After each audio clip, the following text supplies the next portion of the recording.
Muy buenos días a todos. Ya vamos a empezar en un minutito. Bueno, antes de empezar, como siempre, les recuerdo que por favor mantengan micrófono y video apagados, como siempre. Si tienen preguntas, por favor escríbanlas en el chat y claro, cualquiera que quiera hacer la pregunta directamente, les cedemos con mucho gusto la palabra. Y como ustedes saben, los seminarios son grabados por fines de difusión y estos se pueden ver en la página del CIO. Entonces, bienvenidos todos. Vamos a empezar con el seminario de hoy. A nombre del Grupo Técnico de Seminarios, les agradecemos a todos su presencia en los webinarios de investigación. Hoy contamos con la presencia del doctor Edmundo González Santillán, a quien le damos la más cordial bienvenida.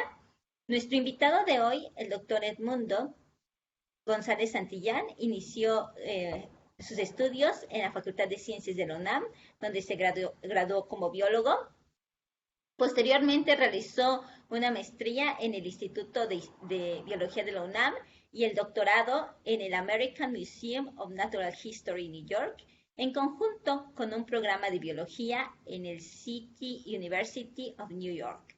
Ha realizado 3 postdoctorados, el primero en CIMBESTAB, en la Unidad de Irapuato, el segundo en el Instituto de Biotecnología de la UNAM y el tercero en el INIFAB de Jiutepec, Morelos, respectivamente.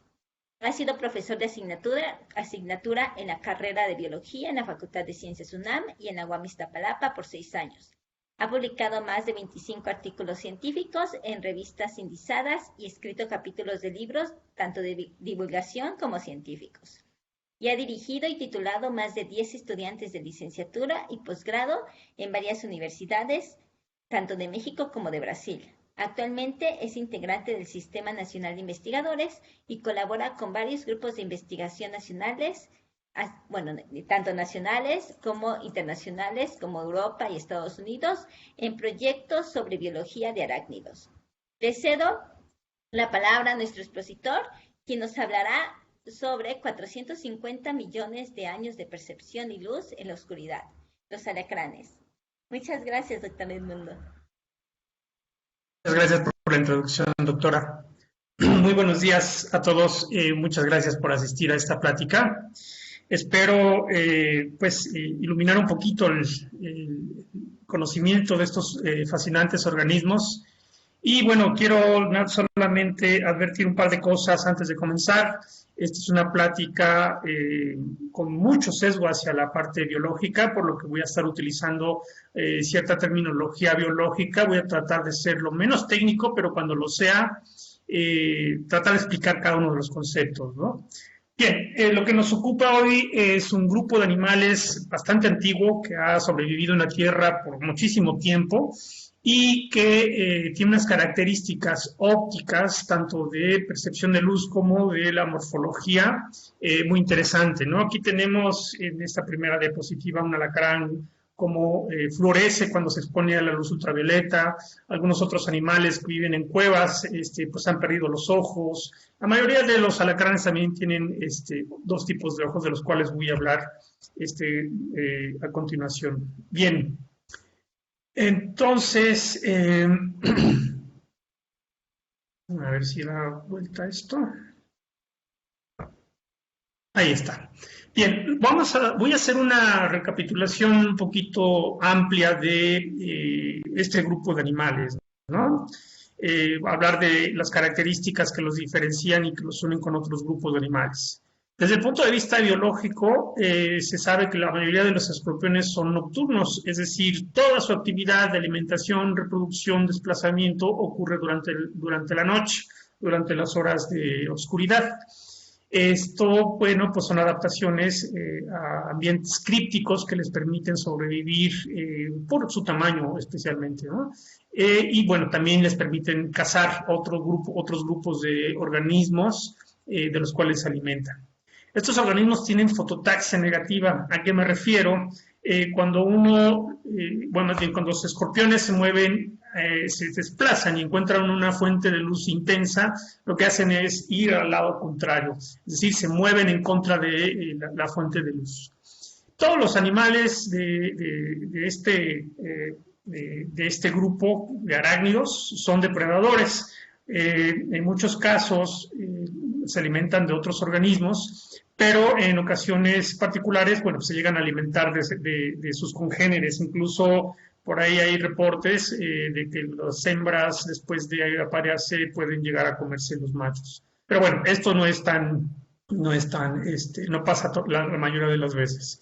Entonces, ¿qué más? Bueno, ¿dónde viven estos animales? Por otro lado, antes de comenzar esta otra parte, la parte morfológica o anatómica, pues es muy fácil reconocer a estos animales, ¿no? Porque tienen, pues, este par de estructuras que terminan en forma de pinza, un cuerpo medio, donde está la mayoría de los órganos, y una cola o metasoma que termina en un aguijón. Aquí dentro de esta vesícula es donde se encuentran las glándulas que producen el veneno y que conectan directamente a esta aguja hipodérmica, ¿no? Que es el aguijón con el cual inyectan su veneno. Entonces es muy fácil reconocer la anatomía de estos organismos. ¿Dónde viven estos organismos? Bueno, aquí tenemos un claro ejemplo de organismos que viven en cuevas. Si se dan cuenta, las patas, la cola, las manos son muy alargadas. Esto es una adaptación que tienen estos organismos a vivir en lugares en donde pues no hay iluminación, no hay luz, oscuridad perpetua. Entonces la adaptación es a extenderse, ¿no? A hacerse más largos para poder alcanzar y bueno, reconocer su entorno de una forma un poquito más precavida, digamos, ¿no? Otros organismos, bueno, pues viven en lugares rocosos, están adaptados, vean que las patas son más cortas, las manos son más cortas, la colita también. Entonces, de acuerdo a donde viven, la morfología o la anatomía se adapta, ¿no? Otro tipo de animales viven en dunas de arena. Estos animales, como pueden ver, son muy pálidos y regularmente, y esto lo voy a retomar más adelante, estos animales similan el color en donde habitan, es muy parecido el color, ¿no? Y hay otros animales que se denominan cortícolas, es decir, que viven abajo de las cortezas de los árboles, ¿no? No sé si les ha tocado ir al campo y quitarle la cáscara a un poste en una cerca, y por ahí encuentran estos animales. Y bueno, aquí hay otro ejemplo, quiero mencionar aquí, que si observan más cerca, aquí se ven un par de ojos. Estos ojos se denominan ocelos u ojos ancestrales, ojos antiguos, digamos, ¿no? En este caso, pues podemos ver el caparazón, pero no podemos ver ojos. Esta es una adaptación de estos animales que viven en cuevas, ¿no? Entonces, como ven, hay modificaciones a la estructura del plan corporal básico de acuerdo a donde viven estos animales. Otra cosa importante que mencionar también es la coloración, ¿no? El color del cual vamos a estar hablando a continuación. Es muy similar en el sustrato en el que viven. Ahora, otro grupo de organismos, a pesar de que los alacranes se pueden reconocer fácilmente porque aquí en China tienen exactamente la misma anatomía, 1, 2, 3, 4, 5 segmentos en la colita que terminan en un aparato que se llama telson, que ya lo describí, un cuerpo medio con 4 patas y con sus peripalpos quelados. Todos los alacranes del mundo tienen esta morfología. Sí hay adaptaciones, como lo acababa de mencionar, dependiendo de dónde viven. Y esto tiene que ver con cómo se alimentan, cómo se esconden, cómo cazan vuelvo a recalcar el asunto de la morfología. Por ejemplo, vean el tamaño de estas quelas, ¿no? Estos dos animales viven al ras del suelo en bosques tropicales, en donde la hojarasca es o parda, rojiza, o bien muy oscura, y esto les permite camuflajearse. Otro grupo de animales viven entre las rocas. Ustedes cuando ven un corte de carretera, pues sobresalen algunas rocas muy grandes. Las grietas que se forman por la intemperización de estas rocas, allí es donde viven estos organismos, ¿no? Son animales que se mueven muy rápido, nunca bajan a nivel del suelo, siempre están en las paredes, rara vez se pueden encontrar digamos, a nivel de suelo. Este otro grupo de animales también viven en lugares muy secos. Este es un animal de la depresión del Balsas, la parte más baja, cerca del Infiernillo. En estos depósitos de lluvia, las desagües se forman arenales. Ahí en esos arenales estos organismos hacen unas galerías donde viven enterrados pues la mayor parte de su tiempo. Entonces, ¿qué otra cosa interesante de estos organismos? A diferencia de otros artrópodos, estos organismos tienen una cosa que se llama una estrategia, bueno, no estrategia, en francés se llama promenade à deux, y este promenade à deux es un baile que realizan antes de aparearse. Este es el macho, esta es la hembra. Lo que hacen es juntarse, se toman de las pincitas, se dan unos besitos, y el macho en un momento dado va a encontrar un lugar en donde depositar una estructura esclerotizada, es decir, endurecida, en donde lleva el esperma. A este tipo de reproducción se le llama transferencia indirecta del esperma, porque no hay un órgano intromisorio que penetra a la hembra, sino que es a través de este espermatóforo. En fin, es todo un espectáculo ver la danza de estos animales cuando se están reproduciendo. Y una vez que la hembra es inseminada, pues los organismos se desarrollan dentro del cuerpo de la hembra. Si se dan cuenta, pues hay bastante espacio, ven la diferencia de tamaño, en donde se van desarrollando poco a poco los pequeñitos. A diferencia de muchos otros artrópodos, bueno, hay varios casos de artrópodos que tienen esta misma estrategia, los organismos nacen vivos.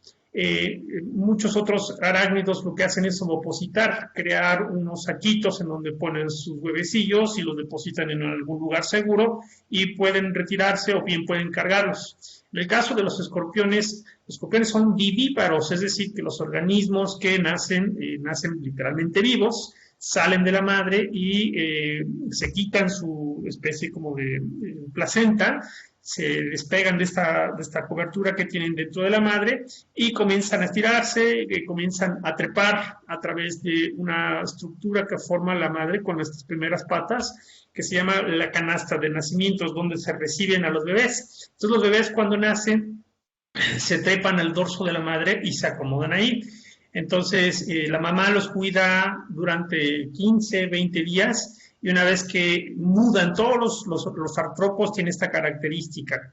En lugar de crecer de forma natural, lo que tienen que hacer al crecer es mudar. Y esta muda es cambiar completamente el exoesqueleto. El exoesqueleto es esta cobertura, lo voy a explicar un poquito más adelante, que pues, le da una fortaleza. No son como tanquecitos estos animales, traen su cobertura así muy gruesa, que les permite resistir sequía y algunas otras inclemencias del clima, ¿no? Entonces, cuando nacen tienen una cobertura muy delgadita y conforme van mudando, pues se va haciendo más dura. Bueno, ahora, ¿por qué hablo de 450 millones de años en el título? Bueno, pues hablo de animales muy, muy antiguos, ¿no? Estos animales con una antigüedad muy grande en comparación a otros artrópodos, pues ha sido recopilada en trabajos. Este es un trabajo clásico de fósiles, en donde Shelley Bering, el autor de esta recopilación, presenta un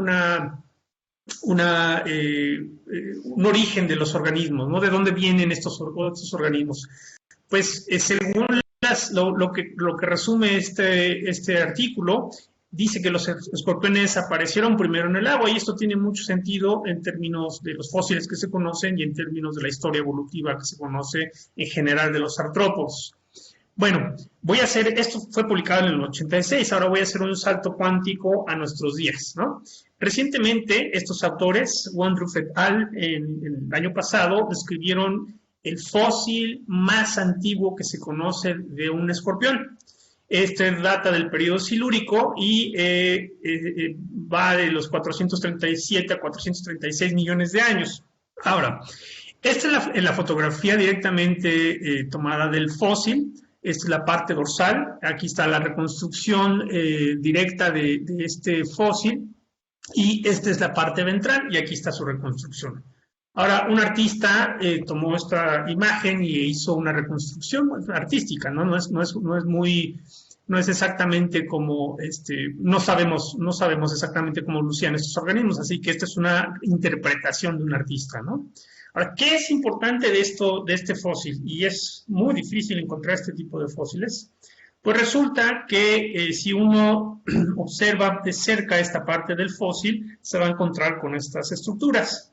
Estas estructuras, si uno busca en estudios anatómicos de escorpiones, pues resulta que hay uno de los autores de este artículo, un colega alemán, ha estado estudiando la morfología interna de estos organismos a través de una técnica que se llama corrosión, que lo que hace es descubrir, hacer visible la parte blanda de los órganos. Entonces uno puede hacer después de ese proceso de corrosión de las partes duras, uno puede hacer una tomografía y reconstruir las estructuras que están dentro del organismo.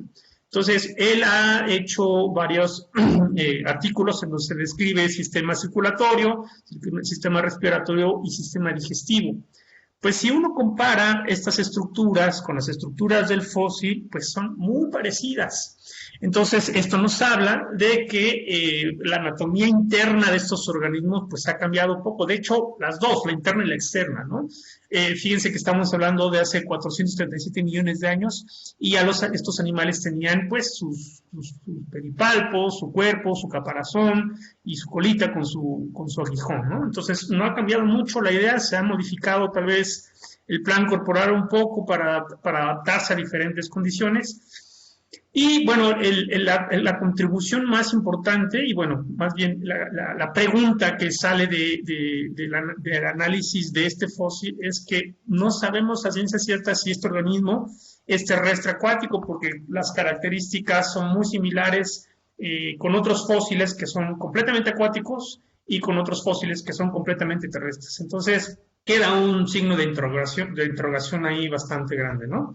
Que no se ha podido resolver. Ahora, nosotros en biología lo que hacemos es reconstruir a través de técnicas especiales la historia evolutiva. La biología evolutiva es una ciencia histórica, en la cual buscamos es encontrar las relaciones del pasado para entender el presente. En este caso, bueno, acá están nuestros escorpiones, que son los protagonistas de esta historia.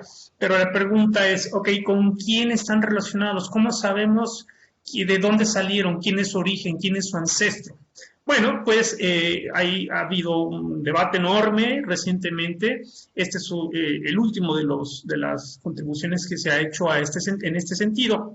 Y lo que encontramos es que existe un grupo de organismos que involucra a pseudoescorpiones o falsos escorpiones, a vinagrillos, no sé si algunos de ustedes han visto estos organismos, tienen en la parte distal un flagelo por donde avientan vinagre, arañas y amblipígidos. Entonces, lo que hicieron es hacer un análisis con una cantidad enorme de información molecular y encontraron esta representación, esta caricatura que nos permite ver las relaciones. Y más o menos se lee de la siguiente manera. Los pseudoscorpiones y los escorpiones, o alacranes como quieran decirles, tienen un ancestro común que está representado por esta intersección. Bueno, este ancestro común, ¿cómo sabemos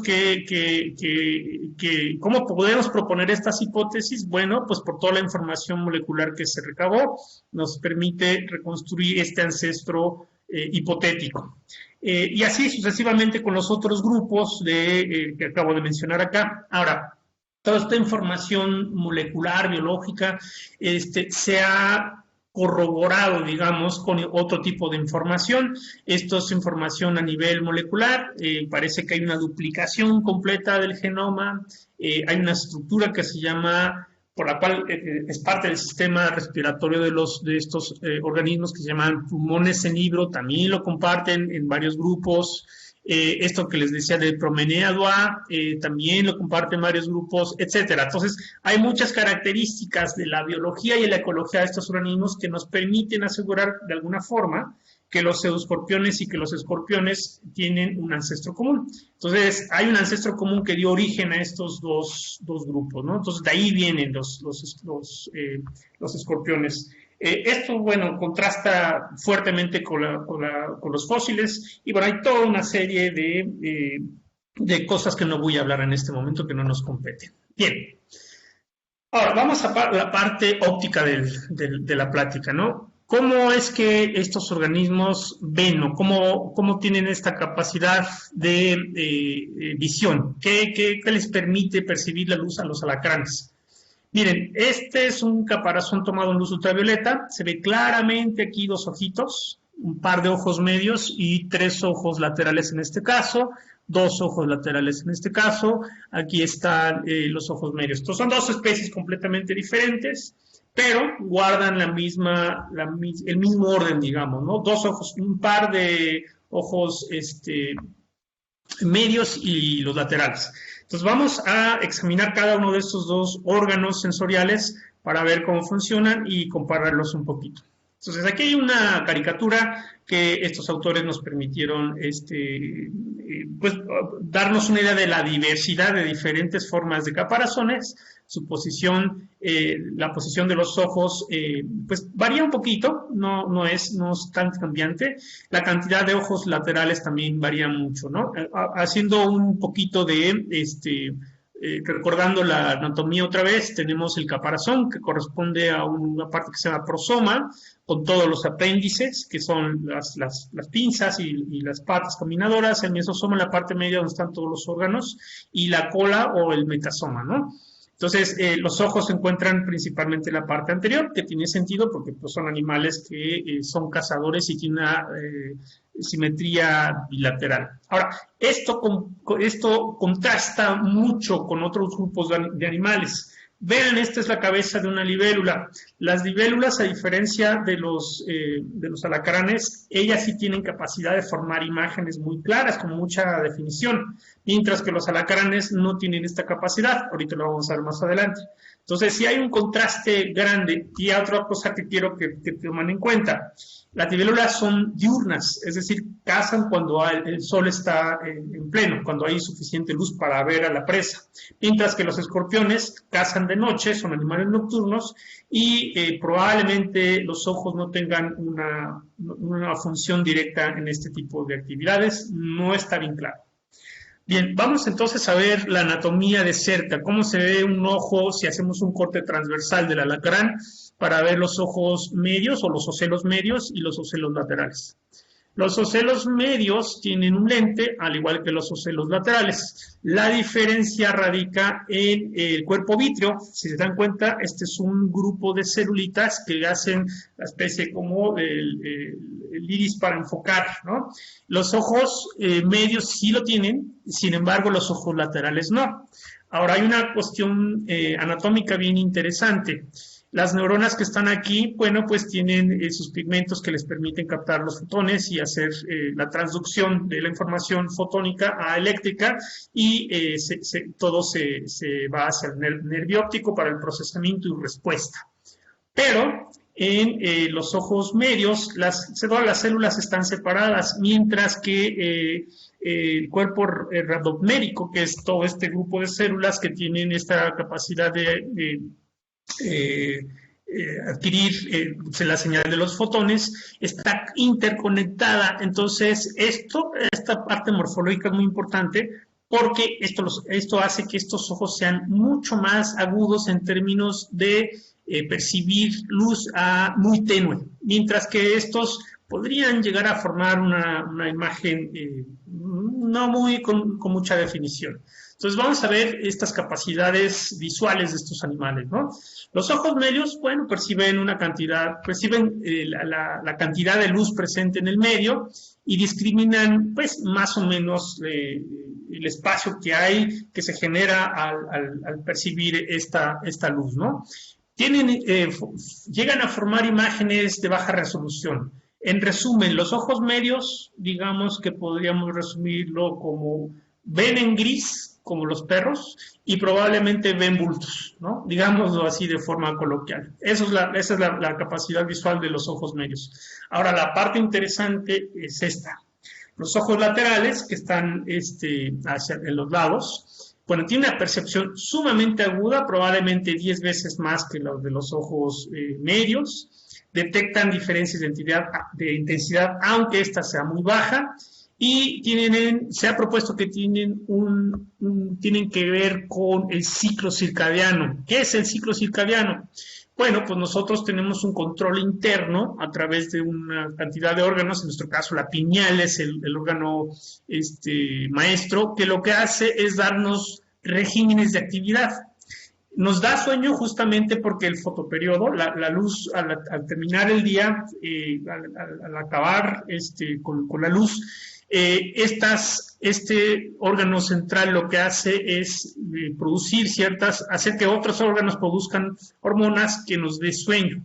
Bueno, exactamente como nosotros tenemos un fotoperiodo diurno, los alacranes también tienen un fotoperiodo, pero es inverso, acuérdense que son nocturnos. Entonces, estos animales tienen un regulador, digamos, ¿no? Y este regulador lo que hace es un marcapasos, es decir, bueno, ya es de noche, ya puedes salir a tener tu actividad, y está saliendo el sol, ya empieza a haber más luz, cuando ya te tienes que regresar. Entonces, estos en alemán se llaman Zeigeber. Este Zeigeber resulta que tienen que ver directamente con los ojos laterales, ¿no? Ahora, aquí viene una parte muy interesante. Se ha demostrado que los ojos son sensibles, estos ojos laterales, en longitudes de onda que corresponden a la luz ultravioleta. En otras palabras, los alacranes tienen la capacidad de ver la luz ultravioleta que se puede reflejar o que puede tener una fuente directa. ¿Cómo qué fuente puede tener un animal que es nocturno? Se preguntarían. Bueno, pues se ha demostrado que la luz de luna tiene una cantidad de luz ultravioleta y que en algunos casos, incluso algunas estrellas que son muy brillantes, podrían producir una cantidad muy fina de luz ultravioleta, pero está presente. Por otro lado, tienen otro rango de luz verde-azul que pueden también percibir. Entonces, si se fijan, el rango pues es bastante amplio, de 340 a 520 de percepción de estos ojos, ¿no? Y esto, bueno, seguramente tiene implicaciones biológicas que aún no se han definido con mucha claridad. Se propone por ahí que son los órganos fotorreceptores más finos que existen entre todos los artrópodos, ¿no? Y una cosa interesante, si ustedes hacen un experimento, se acuestan en forma completamente horizontal y pues ven hacia su cuerpo y ven 180 grados. Ahora imagínense que también tienen ojos en la parte de atrás de la cabeza. Esto les va a permitir ver 360 grados completamente hacia arriba, ¿no? De panza arriba, ustedes podrían ver perfectamente lo que los rodea.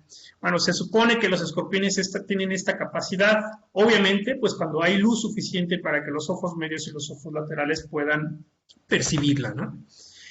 Bien, otra cosa que no se ha estudiado con mucho detalle y que tiene que ver con percepción de la luz es este órgano metasomal. Es un fotorreceptor que se descubrió hace ya muchísimo tiempo, 1980-1970. Si ven esta ilustración, esta es la ilustración original de 1973. Pero bueno, Sweetie es un investigador australiano, se dio cuenta que cuando exponía a un alacrán con una lámpara de mano, este alacrán respondía, el telson, sobre todo la parte donde está el veneno, respondía, se movía hacia atrás y tenía cierta respuesta, digamos, ¿no? Entonces, con esta idea, dos investigadores indios lo que hicieron fue tomar un grupo de alacranes de su región, que es este género que se llama Heterometrus, son animales muy grandes, muy fáciles de disectar, y pues hicieron una disección de los organismos. Y bueno, el sistema nervioso de estos organismos está compuesto por un cerebro frontal, dos lóbulos importantes, el deutocerebro y el protocerebro, perdón, el protocerebro y el deutocerebro, y hay ganglios, es decir, centros de control locales, digamos, ¿no? Entonces la información que percibe en esta área, pues se procesa aquí y se puede mandar acá. Bueno, pues entonces esta conformación en ganglios, ¿no? Tiene ciertas características de percepción de luz. Lo que resultó es que estos investigadores hicieron el mismo experimento, hicieron pulsos de luz y se dieron cuenta que estos nervios tenían un proceso de despolarización. En otras palabras, tienen una respuesta, o bueno, tienen una respuesta a la presencia de luz, de tal manera que se envía una señal hacia el centro de integración, que es el cerebro, el protocerebro. Entonces se dieron cuenta que los segmentos 2, 3, 4, 5 y el telson respondían estos nervios, y por lo tanto pues existen pues un grupo de proteínas o de compuestos ahí que son sensibles a la luz. Ahora, esta intensidad es era independiente en cada uno de los segmentos. Por ejemplo, cortaron este nervio de aquí y aún así la despolarización dentro del telson se daba. Cortaron este otro y también se daba aquí. Cortaron y así sucesivamente. Se dieron cuenta que cada segmento tiene su propia, o sea, para no decir que si se hace el pulso de luz aquí, pues la señal se va a ir de corrido, digamos, ¿no? Entonces, para asegurarse de que cada uno de esos segmentos, pues cortaron los nervios y se dieron cuenta que efectivamente cada uno tenía una respuesta a la luz. Hay un proceso, vieron que también había un proceso de adaptación a la luz, es decir, cuando dan el pulso hay una respuesta, y esa respuesta, si la luz se mantiene prendida, va bajando y llega a un estado basal. Ahora, ese estado basal se mantiene en el tiempo. Esto tiene implicaciones también biológicas que voy a comentar en un momento. Se dieron cuenta que la intensidad de la luz también es directamente proporcional a la respuesta. Entonces, luz más intensa hace que la respuesta sea que hay una despolarización más fuerte, entonces la respuesta, digamos, está incrementada. Y las longitudes de onda que probaron van de los 560 a los 440 y, interesante, no tienen nada que ver con la luz ultravioleta. Entonces, si se dan cuenta, voy a regresarme a una diapositiva, tenemos un rango de los 340 a los 568 de la longitud de onda. Entonces, todo ese rango de longitudes de onda, el cuerpo de los escorpiones lo puede percibir. Ahora, ¿cuál es el uso de eso? ¿Cuál es la función de estos receptores? Nadie sabe a ciencia cierta. Bueno, ahora vamos a hablar de la siguiente parte. Ya dijimos que los ojos laterales pueden percibir la luz ultravioleta. Y resulta que cuando nosotros exponemos a los escorpiones con luz ultravioleta, estos reflejan parte de esa luz. Entonces, pues resulta interesante que hay una conexión, podría haber una conexión biológica. Esta fluorescencia podría estar siendo usada. Eso es una pregunta que sigue sin responder. Y nosotros, algunos colaboradores del CIO, pues tratamos de caracterizarlo y lo voy a mencionar más adelante. Bueno, primero, ¿qué es el exoesqueleto? El exoesqueleto, pues es toda esta superficie endurecida que tiene todas estas placas de quitina que están formadas de un azúcar que se llama quitina. Esa quitina, toda esta parte que está aquí, esto es un acercamiento de un trabajo también clásico de 1963, toda esta quitina está formada por fibras, en algunos casos se forman placas, en algunos son fibras, y si uno lo ve a nivel microscópico, pues hay un montón de capas, ¿no? Estos componentes, este azúcar tiene un proceso de reforzamiento, de endurecimiento, se llama esclerotización, y esto se da a través de la inclusión de algunos pigmentos, de algunos metales, de proteínas, de una cantidad enorme de diferentes compuestos que se embeben dentro de estas capas, y esto le confiere dureza, ¿no? Entonces, conforme los alacranes van creciendo y van mudando, esta dureza va aumentando. Animales muy grandes y muy viejos tienden a tener un caparazón o un exoesqueleto muy grueso. Ahora, los fluoróforos, es decir, estos compuestos que reflejan la luz ultravioleta se ubican en la capa más externa, que es la epicutícula. Esta parte es en donde se alojan todos estos compuestos. ¿Cuáles son estos compuestos? ¿Qué es lo que les confiere esta fluorescencia cuando se exponen a la luz ultravioleta?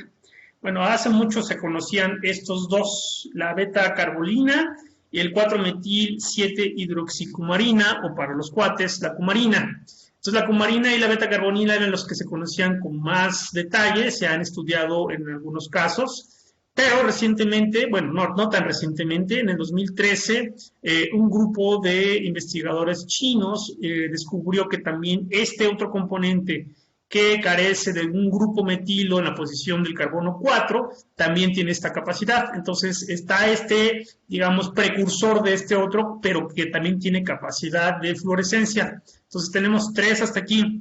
Y el año pasado, un grupo de investigadores japoneses lo que hizo fue descubrir otro de estos compuestos que se le denominaron diftalato macrociclín. La característica de todos estos componentes es que todos tienen anillos bencénicos, y el benceno pues es un compuesto que permite o que refleja la luz ultravioleta, ¿no? Entonces esta estructura química está presente en todos ellos. Ahora, una cosa súper interesante. Uno diría, bueno, pues sí, los alacranes que andan caminando de noche, pues sí pueden utilizar la luz ultravioleta para comunicarse. Pero resulta que animales que viven en oscuridad perpetua, como lo presenté al principio, los animales troglobios, que nunca salen, cumplen todo su ciclo de vida dentro de cuevas, pues también florecen. La pregunta es, ¿por qué siguen floreciendo animales que están metidos en cuevas? Entonces queda también esa pregunta abierta, ¿eh? No sabemos exactamente cuál es el asunto.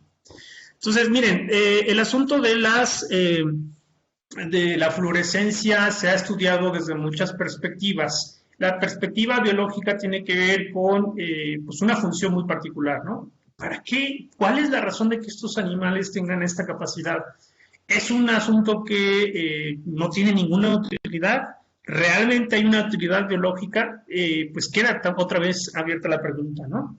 Entonces, cuando nosotros tenemos una fuente que emite una luz ultravioleta de este rango de nanómetros, de longitud de estos nanómetros, el exoesqueleto la refleja y fluorece con un color azul verdoso en esta otra longitud, ¿no? Entonces, bueno, esto es, digamos, lo general en todos los escorpiones, lo que ocurre.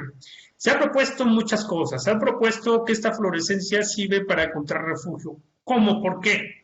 Pues resulta que si los alacranes son capaces de percibir su propia fluorescencia, pues hagan de cuenta que uno se pone lleno de foquitos. Y si uno va caminando pues ve que hay un árbol o una cueva o algo en donde se hace sombra, pues uno puede decir, bueno, pues, imaginando que uno tuviera la capacidad de los alacranes de ver solamente sombras y alguna intensidad de luz, si uno ve una sombra, uno podría asumir, bueno, pues a lo mejor ahí puedo resguardarme, porque algún otro animal en esta zona abierta me puede depredar. Entonces los alacranes lo que utilizan es como un sensor de sombras, patrones de sombras, patrones de bloqueo de la luz ultravioleta que viene de la luna principalmente, para encontrar refugio, ¿no? Esto es una de las hipótesis de uso directo de esta luz ultravioleta, de esta fluorescencia por la luz ultravioleta. Y bueno, que entonces otros investigadores han propuesto que la luna también tiene influencia directa en su actividad de caza. Y esto que está relacionado con cosas que yo he visto en el campo y que se han reportado en la literatura. Cuando uno quiere colectar escorpiones en el campo, y si va en temporada de luna llena, perdón, entonces hay una interferencia con la luz ultravioleta por un lado, no se deja ver bien los alacranes por la luz de la luna, pero por otro lado disminuye muchísimo la actividad, ¿no? Mientras que si va uno en luna nueva, en donde no hay absolutamente nada de luz, la cantidad de alacranes es realmente más grande, ¿no? Entonces sí parece que hay una correlación entre su actividad de caza, sobre todo, y la presencia de luz ultravioleta en su ambiente. Parece que hay algún tipo de relación, estos son experimentos inconclusivos aún, pero parece que podría haber una especie de comunicación entre los mismos congéneres, es decir, entre las mismas especies, macho y hembra, juveniles de una misma especie, y diferenciar de una especie a otra. Entonces parece que podría haber una especie de reconocimiento, digamos, ¿no?, entre los diferentes organismos. Esto es otra vez una pregunta abierta, hay evidencias de que podría ocurrir, pero no se ha hecho ningún experimento conclusivo. Y también se ha propuesto que el esqueleto es un sistema colector de fotones. Esto es para poder, pues, ubicarse, ¿no? Lo que comentaba acá arriba de la fluorescencia, a lo mejor estos organismos utilizan esta colección de fotones, esta emisión de luz para ubicarse, para encontrar refugio, para llamar a una presa, para hacer una especie como de señuelo para una presa, o bien para camuflajearse de otros depredadores. En fin, hay una serie de cosas aún ahí que no se han estudiado con mucha claridad, y una cosa que quiero comentar es que, bueno, no todos los escorpiones tienen exactamente el mismo color de fluorescencia, ¿no? Entonces, esto habla de lo que acabo de comentar. Es probable que este alacrán que brilla exactamente con esta tonalidad distinga a este otro que tiene una tonalidad diferente, y a su vez distinga a este otro, y así sucesivamente. Entonces, esto podría tener implicaciones biológicas. Una vez más, esto es una pregunta abierta, no hay nadie trabajando con este tipo de cosas, y bueno, pues justamente ofrecer esta plática es para animarlos a ustedes, para que puedan interesarse. Bueno, la última parte de la plática tiene que ver con rápidamente, creo que se me está acabando el tiempo. Tengo 10 minutos, ok. Tiene que ver con un trabajo que realizamos un grupo de investigadores del CIO y su servidor. Lo que hicimos fue caracterizar la fluorescencia desde el punto de vista óptico, así como la tonalidad o el color del exoesqueleto de los escorpiones, ¿no? Entonces, ¿cuál fue el asunto aquí? Miren, las perspectivas del estudio, bueno, lo que queríamos hacer en este momento, en este estudio, fue decir, bueno, ¿cuáles son las propiedades ópticas del esqueleto en términos de fluorescencia, de color? Si la fluorescencia es igual en machos, hembras, juveniles, de la misma especie, si cambia de especie a especie, si cambia de sexo a sexo, si el color tiene algo que ver con la fluorescencia, y bueno, tratamos de caracterizar todas estas propiedades. ¿Qué fue lo que hicimos? Bueno, Daniel, que fue la persona que ejecutó todos los experimentos y que es parte de su doctorado, yo lo que hice fue entrar en contacto con él para ofrecerle una muestra representativa de los escorpiones que habitan en nuestro territorio. En ese momento tenía 24 especies captivas, con machos, hembras, juveniles, etcétera. Y bueno, aprovechamos para hacernos esta pregunta, ya no solo con decir alacranes, sino hablar de toda una diversidad, hacer un estudio comparativo de estas características.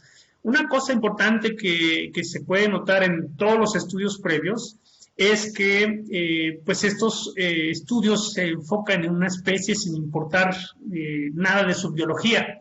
Aquí lo que nosotros queríamos hacer era introducir esta otra parte, ¿no? No es lo mismo la fluorescencia, como lo vamos a ver ahorita, y el color de un organismo que vive en las zonas de dunas. Samófilo quiere decir que es habitante de arenas, muy amarillo, muy del color de la arena, a un animal que vive enterrado el 95% de su vida y que lo único que hace es sacar las pinzas. Miren, estas pinzas enormes, lo que les permite a estos organismos es hacer galerías, enterrarse, digamos, literalmente en zonas donde hay un suelo bastante duro. Y estos organismos tienen esta actividad diaria, digamos, ¿no?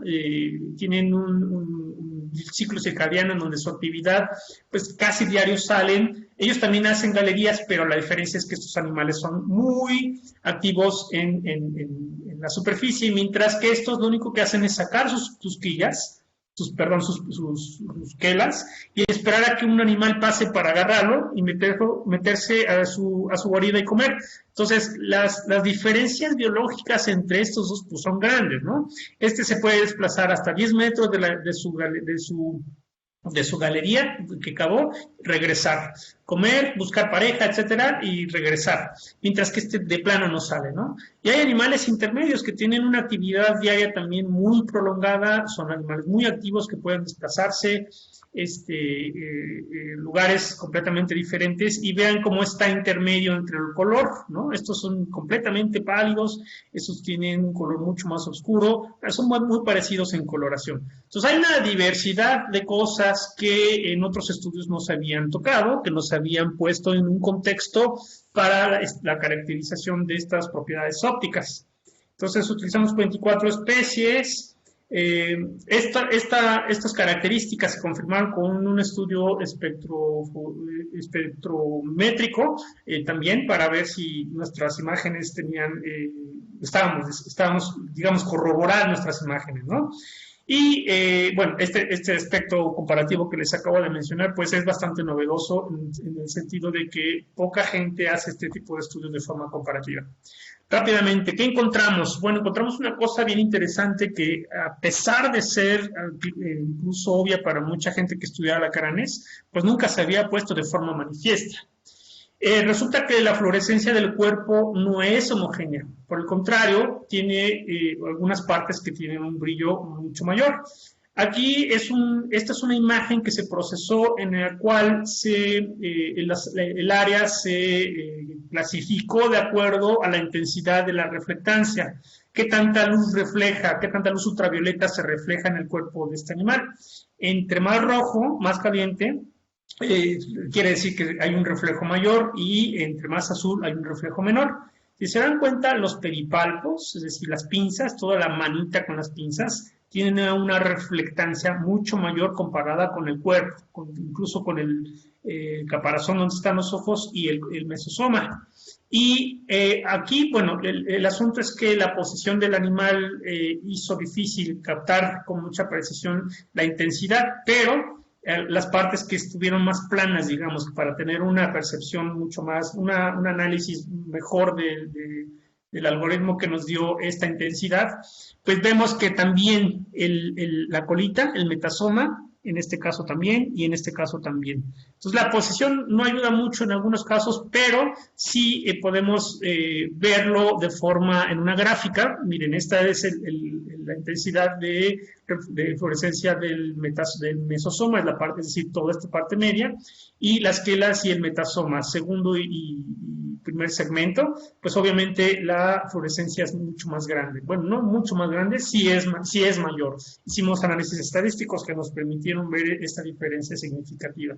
Ahora, ¿cuál es el impacto de este diferencial en fluorescencia? Bueno, pues resulta que las partes más fluorescentes están directamente relacionadas con actividades de sobrevivencia del organismo. Caza, reproducción y defensa. Obviamente el veneno pues es un método de subyugar a una presa para alimentarse, pero también es un método de ahuyentar a un depredador. Las pinzas, bueno, obviamente ayudan a manipular la presa y también a defenderse. Pero como vimos, también durante la reproducción, durante el apareamiento, estos caracteres anatómicos tienen influencia y tienen que ver con el aspecto biológico de estos organismos, ¿no? Entonces sí tiene importancia, dejamos esta parte abierta, todavía hay que hacer más experimentos.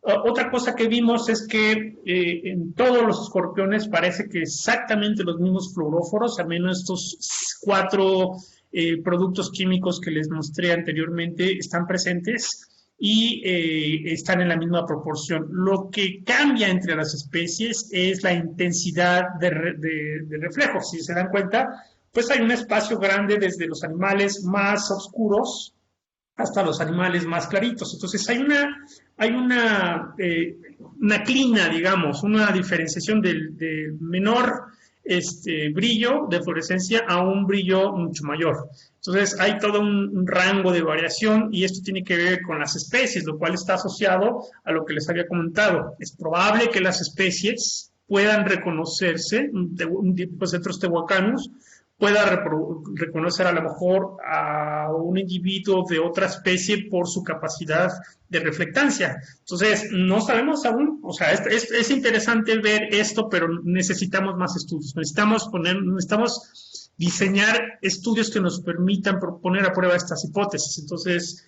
pues ahí la importancia de colaboración con ustedes, ¿no?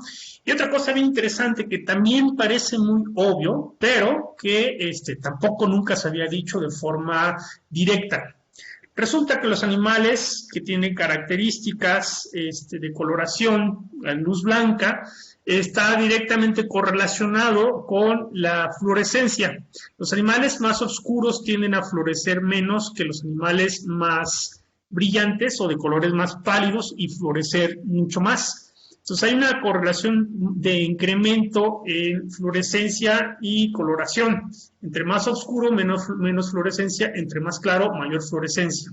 Ahora, fíjense bien la parte biológica que es muy interesante. Estos alacranes de acá, Chihuahuanus crassimanus, Parvoroctonus gracilior y Chihuahuanus globosus, menos estas tres especies viven en desiertos arenosos, son samófilos, es decir, tienen una actividad diaria en la superficie, mientras que Diplocentrus whitei y Diplocentrus tehuacanus son animales que son, se les denomina pelófilos. Esta es una adaptación morfofisiológica a cavar galerías y permanecer en la entrada para comer. Estos animales única y exclusivamente salen de sus galerías para encontrar pareja, y eso lo hacen mayormente los machos.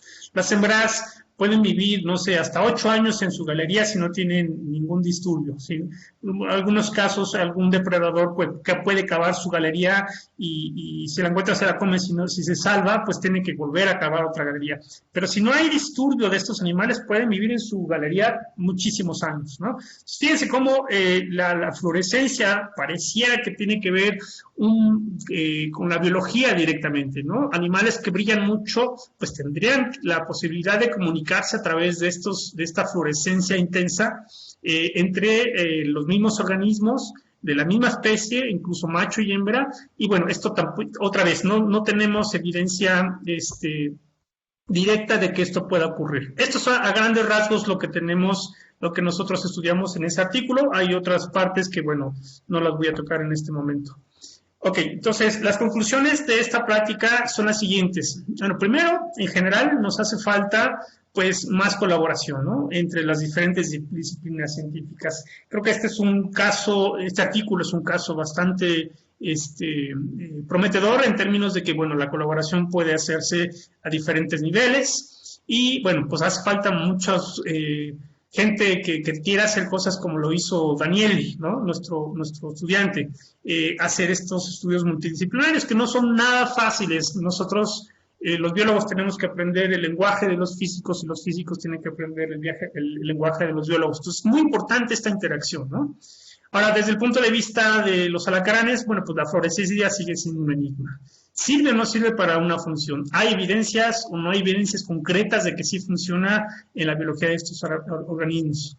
Y los fotorreceptores de estos animales, es decir, la capacidad de adquirir información del medio en términos de luz, en términos de fotones, pues ha sido muy poco estudiada. Entonces, tenemos un horizonte, pues, abierto de forma impresionante, ¿no?, que podemos aprovechar.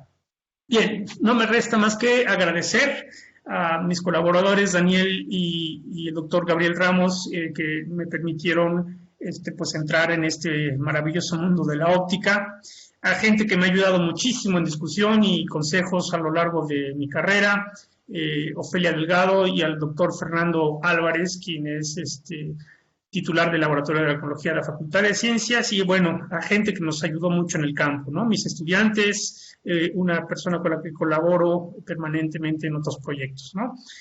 Con esto concluyo y bueno, quiero hacer finalmente un homenaje a alguien que se nos adelantó recientemente y bueno, pues quiero hacer esta dedicación en memoria del maestro José Guadalupe Baldasso Monsiváis, con el cual tuve una relación bastante buena, ¿no? Y bueno, con esto concluyo. Creo que estoy listo para preguntas. Muchísimas gracias por esta plática súper interesante. Y sí, tenemos bastantes preguntas. Así que espero que nos pueda dar pues un poco más del tiempo de lo que habíamos quedado de las 12, porque sí estuvo bastante interesante. Entonces voy a empezar con la primera. La primera es, ¿la edad del alacrán influye en la fluorescencia? La edad del alacrán. Ok. Es una muy buena pregunta. Miren, cuando los organismos nacen, ¿se acuerdan de los bebecitos que presenté al principio? Cuando estos organismos están saliendo de la madre, no tienen fluorescencia. Los recién nacidos no fluorecen. Eso lo he visto muchas veces, incluso cuando uno caminando en el campo con la lámpara de luz ultravioleta, resulta que ve un alacrán con un bulto encima, y si prendes la luz blanca te das cuenta que es la mamá cargando a los bebés. La fluorescencia aparece una vez que llevan a cabo su primera muda. Estos alacrancitos que ven aquí no florecen. Es cuando ocurre la primera muda que cambian exoesqueleto, digamos, de bebé, y se transforman en, digamos, juvenil. Ahí es cuando adquieren la fluorescencia. Entonces, estos productos, los fluoróforos, se van adquiriendo con la edad.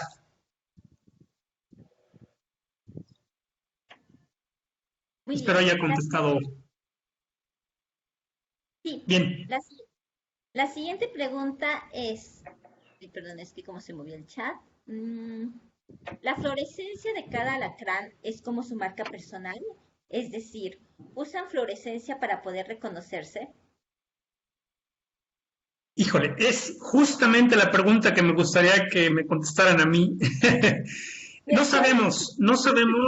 Hay evidencias, ha habido experimentos que permiten más o menos asomar el punto en el que un alacrán podría reconocer, no visualmente. Hay otras formas de reconocimiento entre los alacranes. Hay reconocimiento químico, hay reconocimiento a través se llama assessment, es de que el alacrán tenga la capacidad de ver el tamaño y la forma del organismo que está enfrente de él. Eso lo puede más o menos tantear, digamos, con unas cosas que se llaman tricobotrias, que son pelos especializados que lo que tienen es una sensibilidad muy alta a los cambios en la atmósfera, ¿no? De cualquier vibración que se perciba, estas vibraciones pueden determinar el tamaño y la forma a lo que se están enfrentando. Entonces, eso junto con la cuestión química y probablemente la cuestión visual puede ayudar a reconocer a un congénere, es decir, una hembra o un macho de la misma especie, o incluso a especies diferentes. Una vez más, no sabemos con la ciencia cierta si esto lo logran hacer solamente con los fotorreceptores. Entonces, la fluorescencia, quién sabe, no estamos seguros de eso. Las sustancias responsables de la fluorescencia en el exoesqueleto,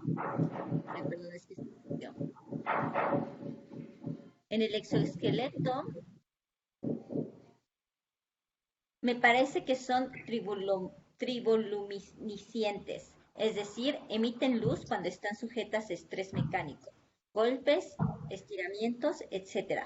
Se me ocurre que aún en la oscuridad absoluta, la triboluminiscencia y sus sistemas de detección de fotones internos les permitirá censar los obstáculos por palpación de sus alrededores. No sé si nos podría comentar algo al respecto. No estoy muy familiarizado con este concepto ¿qué dijeron? Perdón, no entendí. Triboluminiscencia. Triboluminiscencia. Lo que entiendo es que estos compuestos tienden a cambiar su conformación cuando hay una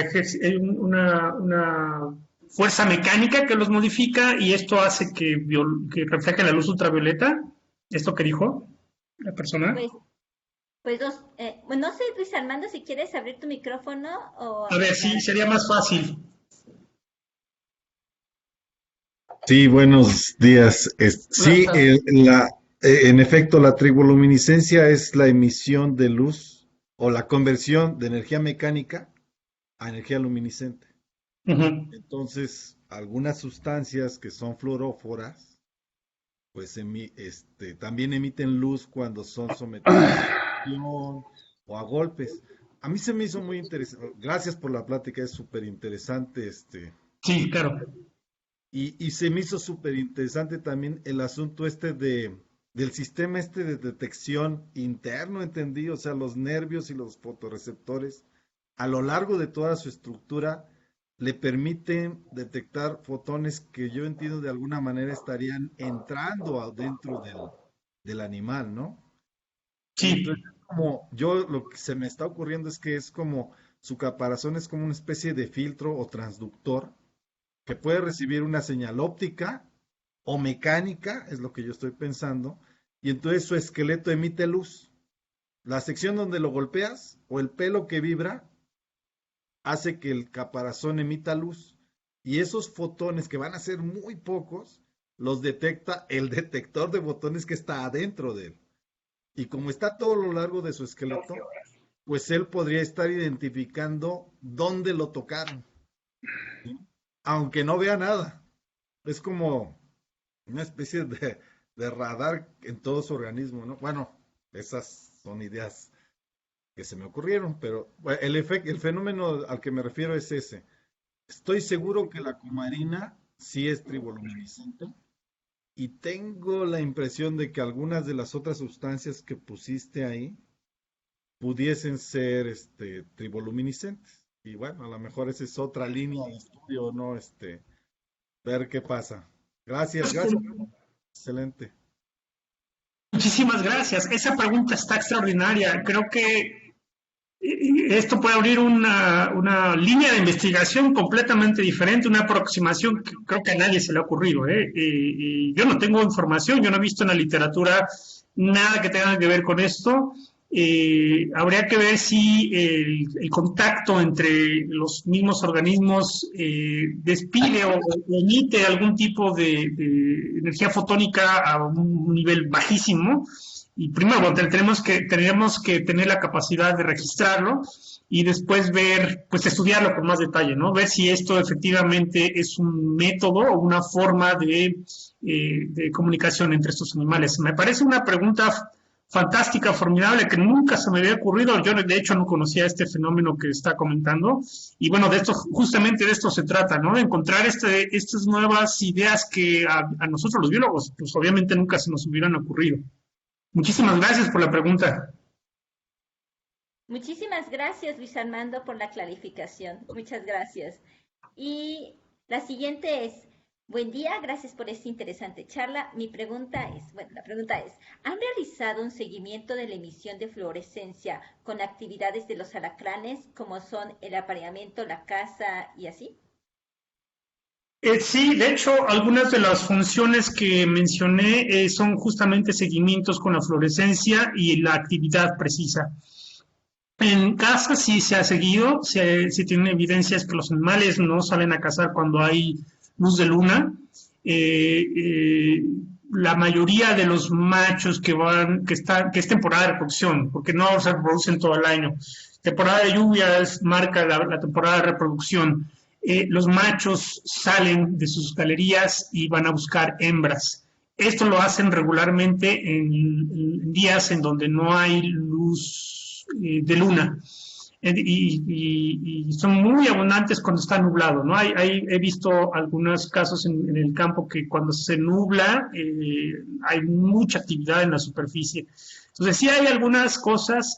Una cosa que sería fantástico es ver si existe este fenómeno que comentaba el doctor anterior y esto con relación al apareamiento. Nadie ha probado eso, nadie ha hecho ese tipo de preguntas, nadie se ha puesto estas hipótesis y creo que sería incluso una segunda línea de investigación que podría ser pues propuesta para el futuro, ¿no? Yo creo que pues se podría uno gastar unos 5 años tratando de investigar con mucha precisión poniendo a prueba este tipo de hipótesis. Me parece muy buena pregunta, tampoco se me había ocurrido. Ya tengo 2 líneas de investigaciones ahí, muy en el radar. La siguiente pregunta es, ¿la alimentación debido al lugar donde habitan puede influir en la fluorescencia? Excelente pregunta. Parece que no. Miren, estos productos, lo que se ha visto es que son resultado del metabolismo de ciertas sustancias. Como son animales que son predadores, se alimentan de otros animales que son herbívoros, es decir, si uno se imagina esta red trófica que nos enseñan en la primaria y secundaria, pues están los productores primarios, los consumidores primarios, secundarios, terciarios, etcétera. Estos animales, en muchos de sus hábitats, están casi hasta arriba, son los depredadores más importantes a nivel, digamos, suelo.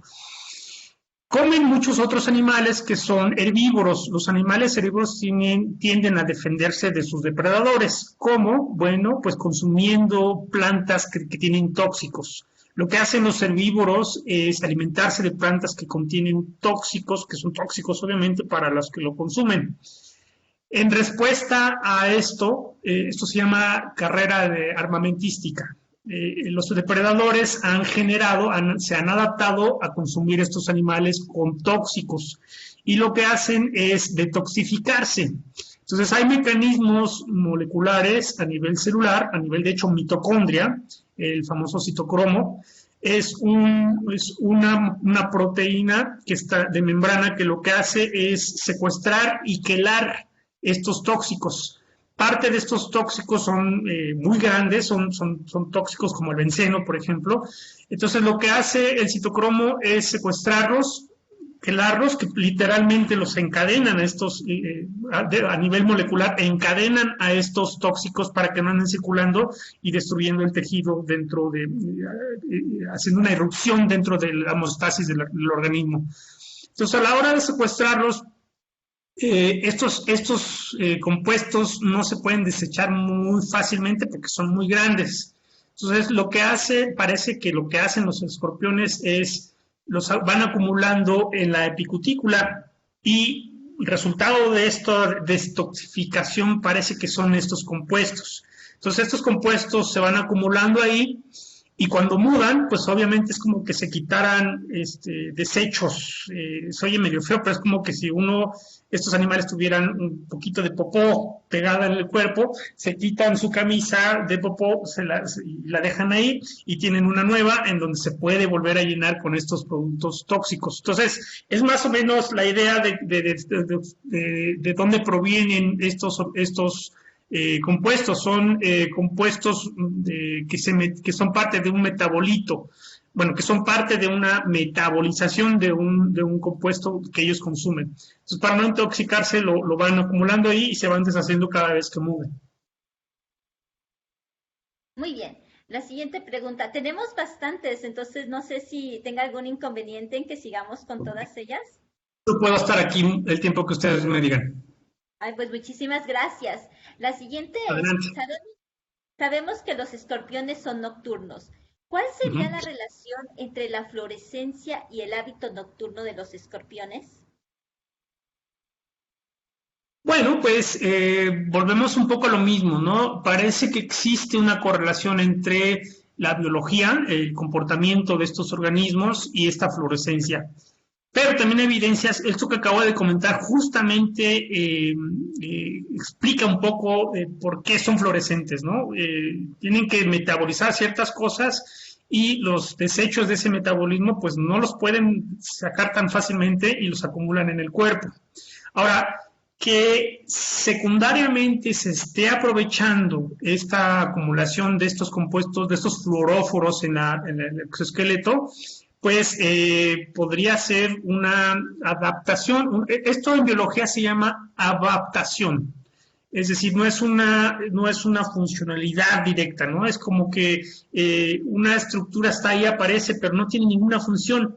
Es hasta que hay un proceso de evolución en el tiempo que esta estructura adquiere una importancia adaptativa. Es decir, que ahora, pues a lo mejor los alacranes, los actuales, utilizan esta información de fluorescencia para comunicarse. Entonces, no estamos seguros. Es una pregunta muy grande que no es fácil de responder, ¿no? Hay que primero, pues, hacer lo que estamos haciendo con Daniel y con Gabriel, ¿no? Caracterizar, ver exactamente qué está pasando con las propiedades ópticas.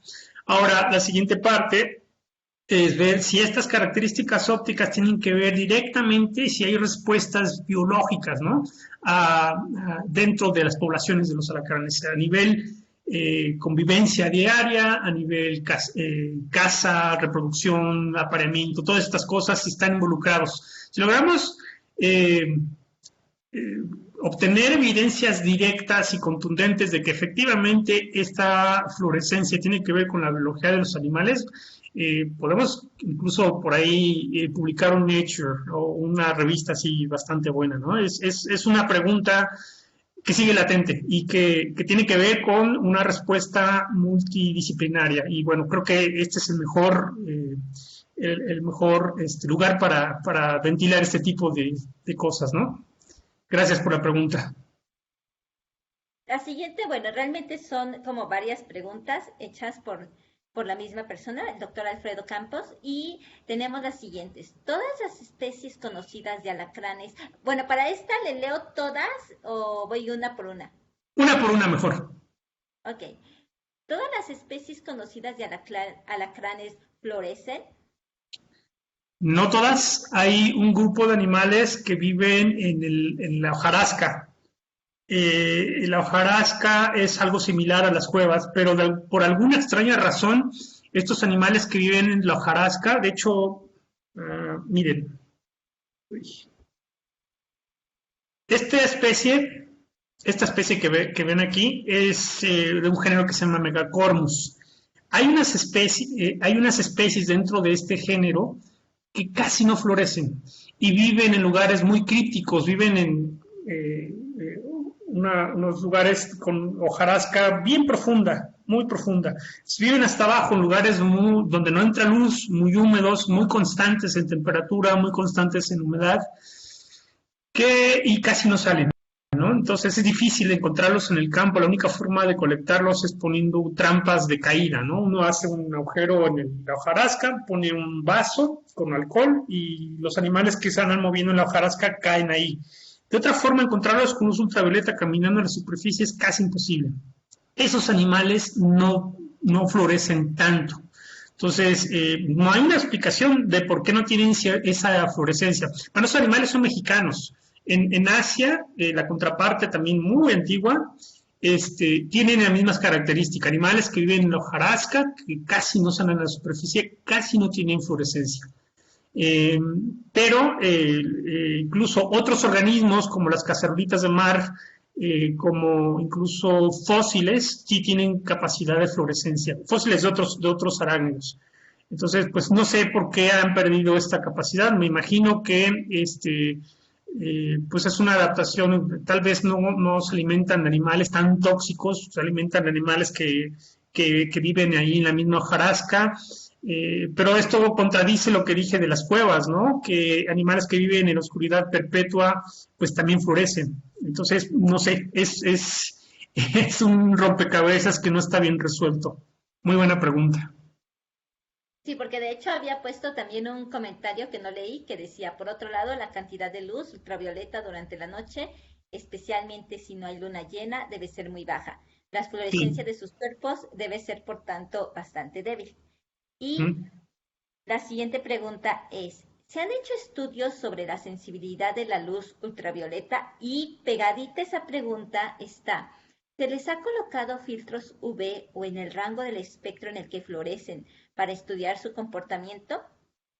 No que yo sepa. Así como describe el experimento, nunca se ha hecho. Y bueno, aquí nos pone que supo de algún experimento que de hecho nos puso la liga posteriormente en el chat. de un trabajo con otra especie de insectos. Bueno, se habían hecho experimentos parecidos con otra clase de insectos, que de hecho nos puso después que era la mantis, y nos puso la referencia, si quieres se la mando cuando... Sí, por favor, gracias. Lo voy a agradecer mucho. Sí, porque es con las mantis, entonces se la mando, es un estudio sobre lo mismo. Y Ok. por último, ¿se sabe cómo les afecta la contaminación lumínica? Pues miren, no creo que haya mucha información, bueno, no hay información al respecto. Yo, por ejemplo, aquí atrás de esta pared hay otra pared que es la otra pared del vecino. Está hecha de piedra volcánica. Ahí hay individuos de una especie que se llama Bellubis mexicanos. Y yo con mi lámpara de luz ultravioleta a veces salgo y hay uno, dos o tres individuos. Ahí casi no prendo la luz, casi no tengo, casi no voy para allá atrás, está, pues es la barda, ¿no? Y pues ahí están, no se mueven. Y bueno, aquí alrededor de la casa, de su casa, hay otras bardas de basalto, de roca volcánica que tienen muchos huecos y ahí viven. Entonces, parece que no tienen tanto efecto en términos de su sobrevivencia, ¿no? No sabemos. Es probable que sí haya modificado su comportamiento, bueno, pero no sabemos cómo se comportaban antes. Entonces, pues no, no hay información. De hecho, yo aquí podría hacer un experimento justamente de lo que sugiere, ¿no? Ver si hay una modificación en el comportamiento, si nunca prendo la luz, si encierro, digamos, para que no entre la luz en el día y durante la noche y ver si se mueven, no sé, yo podría hacer algo parecido aquí. Es una muy buena propuesta de experimentación. Muy bien, mira, bueno, nos acaban de poner en el chat, bueno, yo sé que ya la respondió, pero nada más para aclarar, porque nos están preguntando si respondieron su pregunta de cuál sería la relación entre la fluorescencia y el hábito nocturno de los escorpiones. O sea que sí nos había dicho, pero no sé si le pudiera repetir un poquito Sí, para que claro. no que nos lo saltamos. Sí. Es una pregunta muy difícil de contestar. O sea, primero hay que comprobar que los alacranes están percibiendo la fluorescencia de otro alacrán. Si es así, ¿cuál es la respuesta? Si existe una respuesta a ese estímulo, si un alacrán responde a la fluorescencia de otro, pues entonces podría haber un estímulo relacionado con algún tipo de comunicación entre ellos, ¿no? Para decir, efectivamente, estos alacranes se comunican a través de la fluorescencia de otro alacrán y reconocen si es macho, si es hembra, si es un depredador, si puede ser. Entonces, no hay mucha información al respecto. Es un sistema bastante complejo porque hay que recordar que los alacranes tienen otros medios de percepción, quimioreceptores, mecanorreceptores, hidroreceptores, batirreceptores, etcétera. Toda una gama de cosas diferentes. A pesar de que no tienen ojos y no pueden formar imágenes, tiene percepción impresionante del medio que los rodea, ¿no? Y pues es un poco difícil imaginarse cómo sería percibir nuestro entorno con pelos, ¿no? Y eso es lo que hacen. Tienen estas tricobotrias, la base de estos pelos tiene una especie como de areola y de ahí sale el pelito y es delgadito a la punta. Entonces, cualquier vibración cercana a la atmósfera lo pueden detectar con mucha precisión. La intensidad, la duración de ese movimiento les permite reconocer tamaños, formas, etcétera. Entonces, es mucho más complejo. La fotorrecepción es solamente un pedacito de esta complejidad que tienen estos animales para interactuar con su medio. Muy bien, la siguiente pregunta es, ¿las moléculas responsables de la fluorescencia, que son más de una, están mezcladas en varias regiones corporales o tienen localización específica? Por ejemplo, la 4-metil, 7-metil está solo en el metasoma. Miren, todas las moléculas fluorescentes están en esta capa que es la más externa. Aquí es donde se transportan a través de algunos canales algunas células que lo que hacen es capturar estos metabolitos y mandarlos hasta arriba y irlos acumulando aquí. Aquí es donde la mayoría de estas sustancias están localizadas aquí. Sería un poco complicado que los alacranes estuvieran repartido en todo el exoesqueleto o la cutícula. Esto se llama cutícula y aquí están las células que producen esa cutícula, porque a nivel microscópico, bueno, pues es enorme comparado con el tamaño de las moléculas, ¿no? Entonces es un mar, digamos, de espacio para una molécula tan pequeña que se podría ubicar en una zona más baja. Aquí probablemente la luz no pueda llegar con tanta facilidad como lo hace aquí. Entonces todos estos fluoróforos están ubicados en la parte más externa de la cutícula. La exocutícula, de hecho.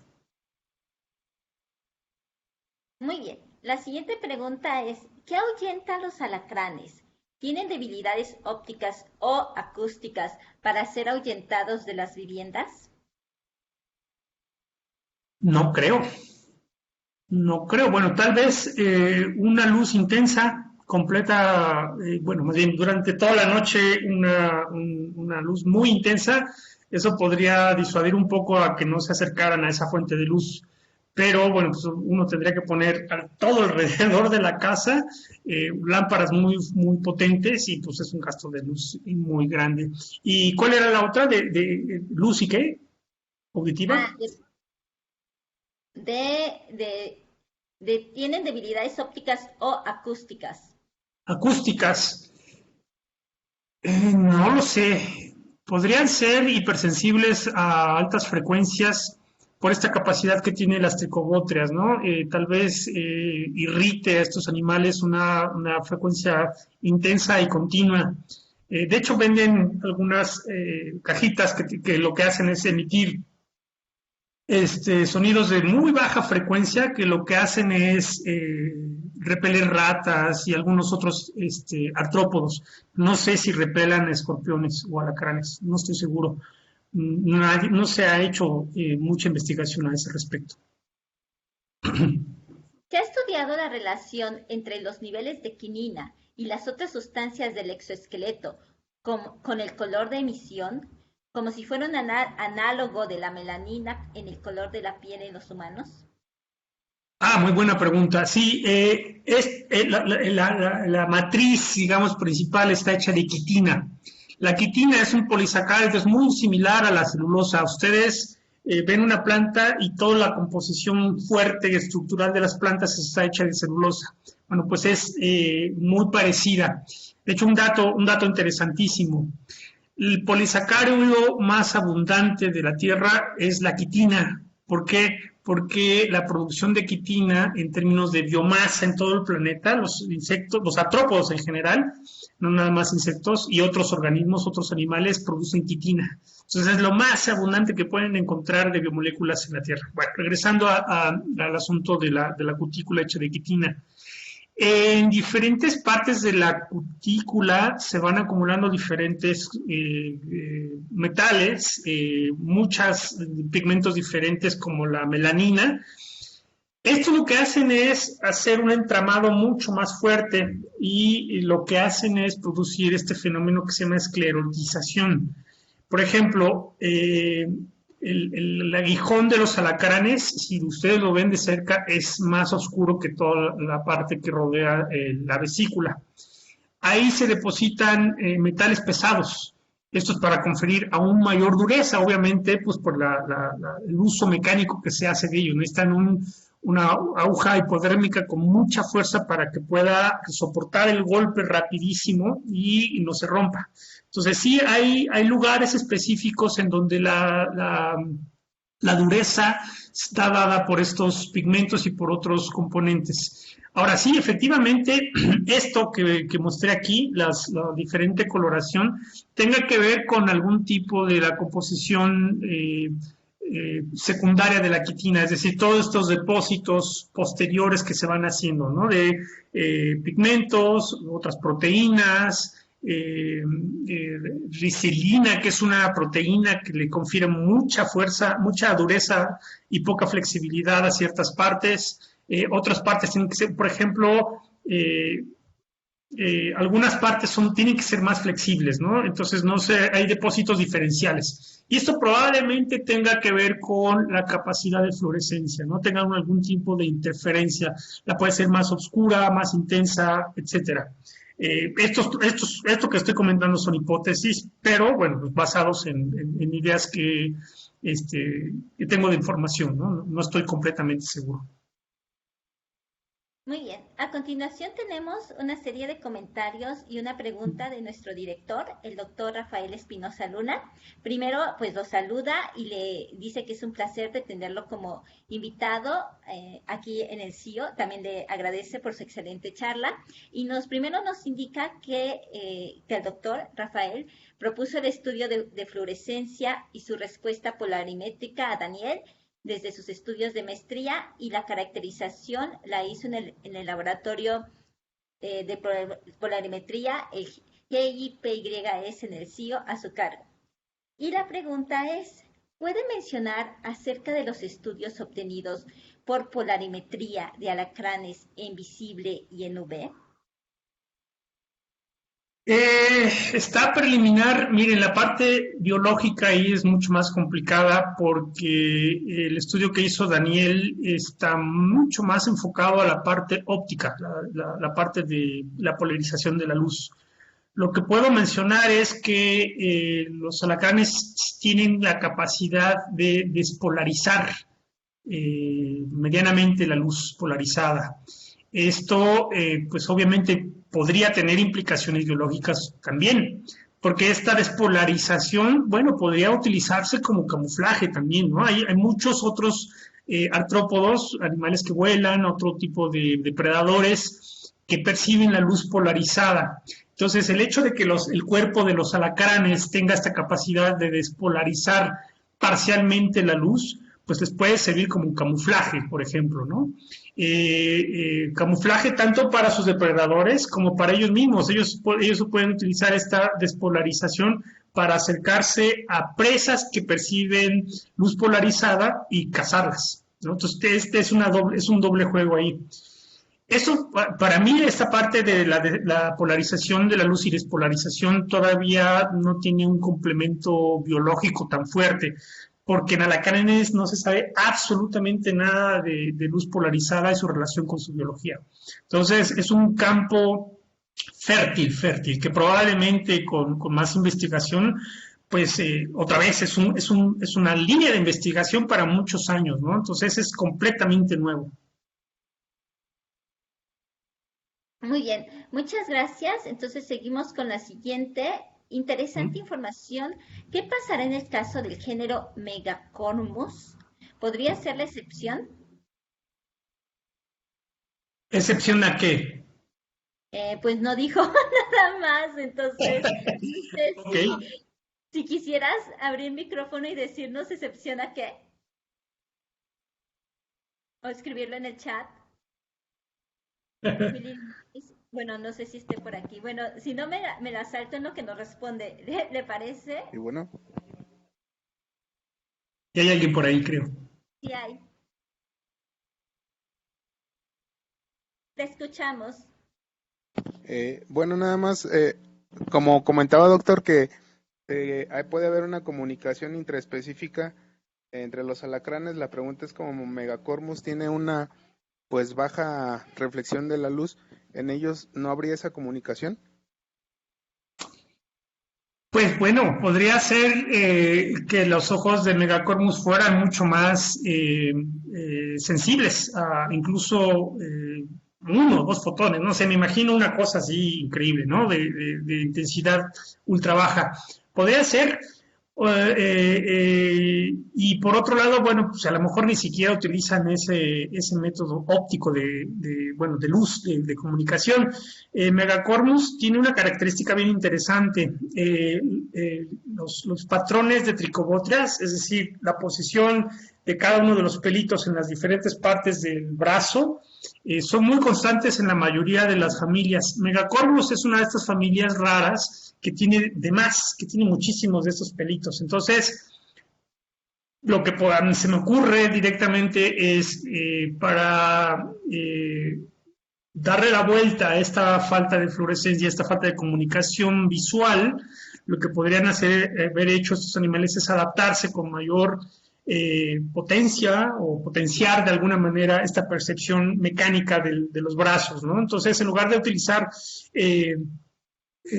cues de luz, lo que están utilizando pues es una mecanorrecepción más fina.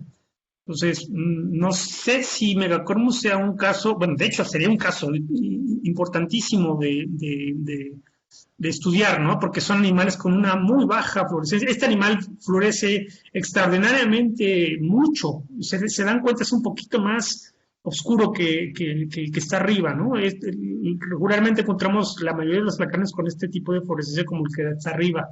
Los de abajo, este es exageradamente fluorescente, porque hay otras especies, la especie de Veracruz que se llama Megacorvus granosus, apenas si emite un poquito de luz.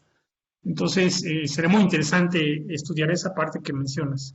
¿Eres Daniel o quién hizo la pregunta? No, es Willy Linares. Wilfrido Linares, Wilfrido. doctor de la Universidad Michoacana, un saludo.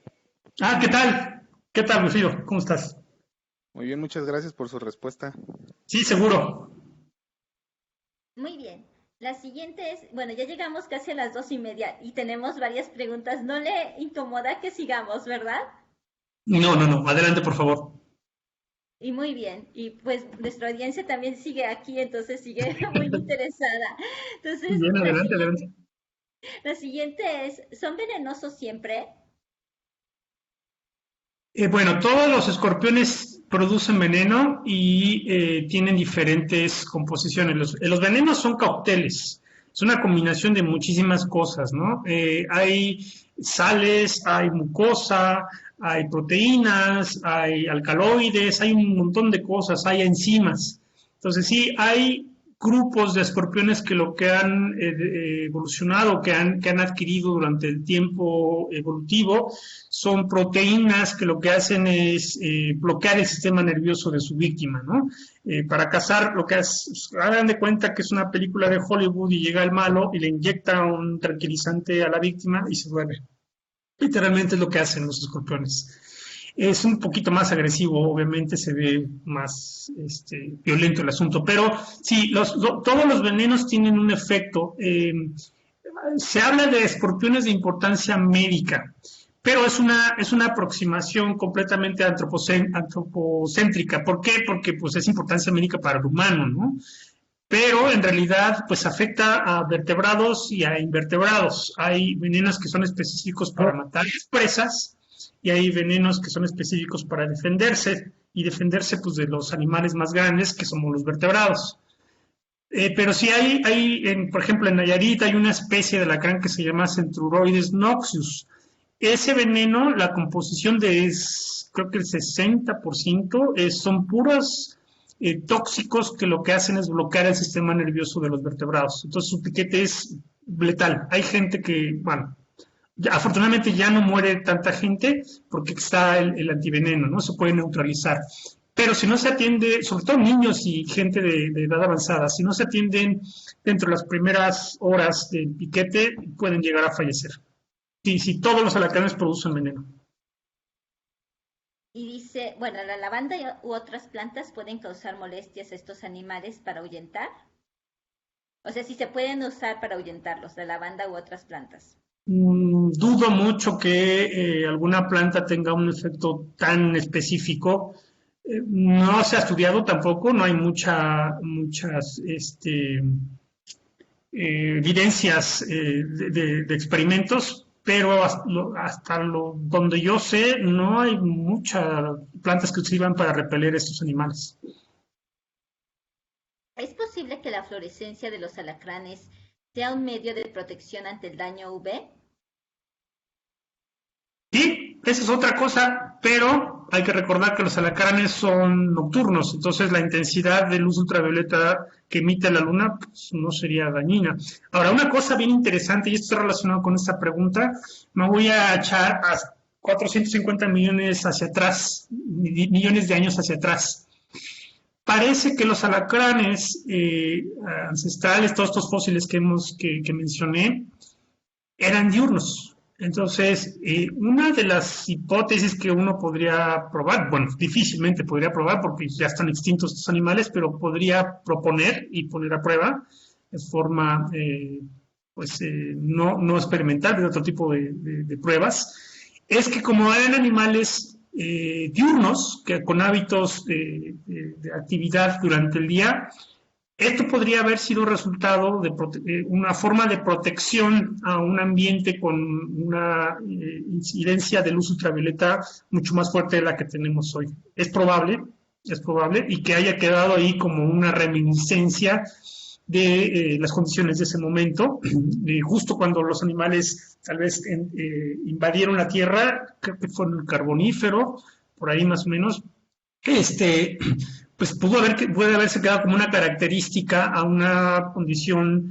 en la Tierra completamente diferente, ¿no? Entonces, podría ser, no se puede descartar categóricamente. Pero obviamente ahorita pues es completamente inocuo el asunto de que tengan esta fluorescencia, ¿no? Esta protección, pues son animales nocturnos. Y bueno, varios le agradecen la plática y le mandan saludos. La siguiente pregunta es, ¿la emisión se ve afectada con la muerte del animal? Otra vez, no entendí. La emisión, supongo que se refiere a la emisión. Sí, la reflectancia de la luz ultravioleta, o sea, la fluorescencia. Sí. No, hay ejemplares, se va perdiendo poco a poco, porque bueno, se van diluyendo diluyendo los fluoróforos que están en el exoesqueleto, pero uno puede tener, yo tengo mi colección de alacranes, y he visto en otras colecciones mucho más viejas. En el Museo de Historia Natural, por ejemplo, hay animales colectados en 1860, 1800 y pico. Y yo personalmente los saqué de su frasco, le puse luz ultravioleta y seguían emitiendo fluorescencia. Entonces sí, perdura mucho, incluso por ahí hay algunos fósiles que todavía florecen. Entonces, depende del tipo de tafonomía, es decir, proceso de fosilización. Si no hay una sustitución del mineral y de algunas componentes, puede quedar atrapado en la superficie del fósil y podría florecer. Levemente, pero sí llegan a florecer. Entonces, sí puede perdurar esta fluorescencia. De hecho, los alacranes, cuando mudan, la muda florece. Y esa muda se puede guardar por, no sé, hace 7, 8 años en Israel se encontró una cueva completamente cerrada y se descubrieron un montón de especies diferentes, algunas de ellas extintas. Una de ellas era un alacrán, y se conoce ese alacrán, es una familia diferente, solo por la muda, y bueno, esta se calcula que tiene, no sé, varios cientos de miles de años, ¿no? Y no se ha encontrado un solo animal vivo, solo se conocen las mudas. Y de ahí se pudieron observar directamente, a través de fluorescencia, características morfológicas que hicieron a los taxónomos proponer una familia completamente nueva. Entonces sí, perdura muchísimo la fluorescencia. La siguiente pregunta es, ¿qué papel juegan los alacranes en el ecosistema? Ok, eso creo que debí haberlo mencionado, pero no lo mencioné con mucho detalle. Como son depredadores generalistas, tú tienes animales que comen específicamente otra especie de animal, pero estos animales, los alacranes, tienen un rango altísimo. Cualquier cosa que se muevan y que puedan manipular con sus pinzas y que puedan subyugar con un piquete, se lo comen. Entonces, los alacranes grandes pueden comer desde lagartijas, víboras, algún otro vertebrado pequeño, hasta cosas muy pequeñitas, ¿no? Hay unos animales pequeñitos, que son insectos que viven en lugares muy húmedos, se llaman springtails ¿cómo se llama esto? Ay, se me fue el nombre. Esos animales pequeñitos, pues son parte de la dieta de los bebés, de los recién nacidos de algunos escorpiones, ¿no? Entonces, lo que hacen en las tramas tróficas es regularmente estar cerca del top, de hasta arriba, el depredador máximo, digamos, en estos ambientes a nivel de suelo, ¿no? Ellos, los ciempiés, las tarántulas, pues son los depredadores más importantes que controlan a su vez las poblaciones de otros organismos que son depredadores o que son parte de los primeros segundos o terceros consumidores de estas ramas tróficas. Entonces, lo que hace el papel fundamental es controlar el tamaño poblacional o influir en el tamaño poblacional de otros grupos de organismos que a su vez controlan o que están relacionados con la producción de los vegetales, ¿no? Entonces, hay un control desde arriba, se llama top-down, el control de las poblaciones, que va llegando hasta las plantas, ¿no? Que son los productores primarios. Esencialmente, ese es un papel que juegan a nivel de interacciones sistémicas en los ecosistemas, ¿no? Otro papel, bueno, pues los animales que hacen galerías, en algunos lugares pues llegan a ser muchísimas galerías, ¿no? Y esto hace que pues, se airee la tierra, le permite una transformación a la tierra, le permite la penetración de minerales, etcétera, etcétera, ¿no? Entonces, el hecho de hacer galerías también tiene un impacto. Y bueno, pues se me ocurre eso, ¿no? A nivel ecosistémico serían algunas de las cosas más importantes que pueden hacer estos organismos. La siguiente pregunta, de hecho, está muy relacionada con el título de la charla, porque nos dice, a nivel evolutivo, ¿la fluorescencia se ha mantenido en los escorpiones a lo largo de su vida en la Tierra? ¿Se ha detectado la fluorescencia en fósiles de alacranes? Sí, según recuerdo hay por ahí un par de fósiles que tienen una ligera fluorescencia y está relacionado directamente con se cree que está directamente relacionada con los fluoróforos. Y sí, a partir de los 450, 430 millones de años que les mencioné, el fósil más antiguo que mencioné, pues es probable que ya floreciera, ¿no? Entonces, sí, carácter, esta característica de estos animales, pues se ha mantenido durante muchísimos millones de años, ¿no? Siguen teniendo esta misma fluorescencia. Entonces, sí, no se ha perdido aún. Sí, esa es otra cosa interesante a nivel evolutivo, ¿no? El hecho de que no se pierdan estos rasgos, que permanezcan, pues tienen una presión selectiva para que no se pierdan estos caracteres, ¿no? Para que se siga, los descendientes puedan heredar este carácter para que puedan sobrevivir. Entonces, ahí es un poco contradictorio el asunto porque está ahí, pero ¿para qué? ¿No? Entonces, esa es la pregunta que sigue, a mí me sigue un poco volviéndolo loco, ¿no? El asunto de ¿por qué está ahí? ¿Cuál es la función? Porque no se ha perdido, ¿no? A lo mejor en algunos otros organismos esta detoxificación se adquiere otro mecanismo en el cual se pueda desechar completamente estos tóxicos, ¿no? Que hay muchos organismos que hacen eso, no acumulan en su cuerpo estos tóxicos, sino que los desechan en una forma metabólica muy, muy particular, ¿no? Los quelan o los parten en dos, no sé, hay una serie de cosas que metabólicamente se puede procesar estas cosas, ¿no? Y sin embargo los alacranes tienen esta capacidad de fluorescencia y no ha cambiado mucho, se ha mantenido. La siguiente pregunta es, ¿los alacranes emiten algún silbido o sonido que el humano puede escuchar? ¿Se comunican por ese medio?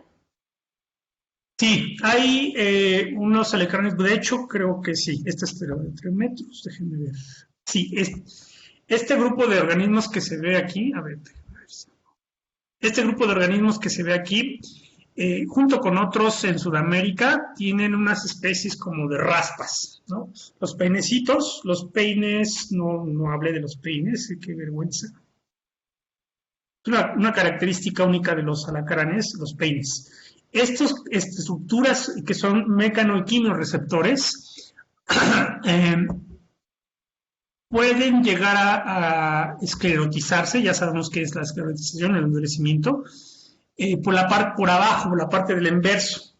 Y justo el área abajo de ellos, los alacranes han adquirido una superficie rugosa.